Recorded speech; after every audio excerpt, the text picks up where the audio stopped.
Good morning mga kamulong guys! So for today's mini vlog, ito nga po at napunta tayo dito sa bahay ni Jessa dahil tayo na-invite dahil birthday ni Jessa. So Jessa, thank you so much for inviting me and wishing you more birthday to comes, good health and more blessings. So ito nga po ako at nagbibideo-video ako pagdating ko sa bahay nila Jessa ng hapon na to.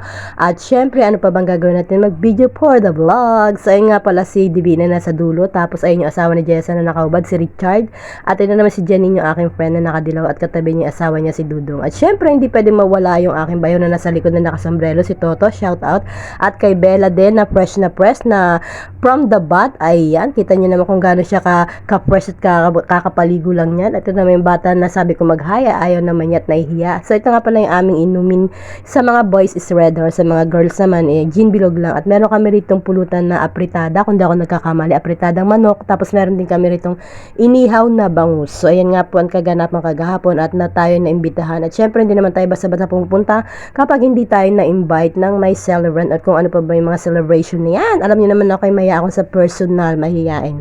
So ayan si Jessa. Again Jessa, thank you for inviting me. Ayun yung nakaping si Jessa yon.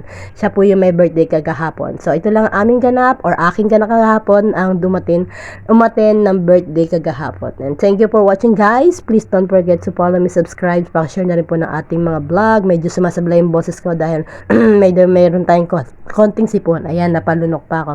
Ayan, bye-bye and happy watching everyone! Good day! Bye-bye! So, ito nga lang ganap ko kagahapon at ito nga po at nanahimik ako dahil parang feeling ko nahilo na ako. Nahilo na ba ako? Parang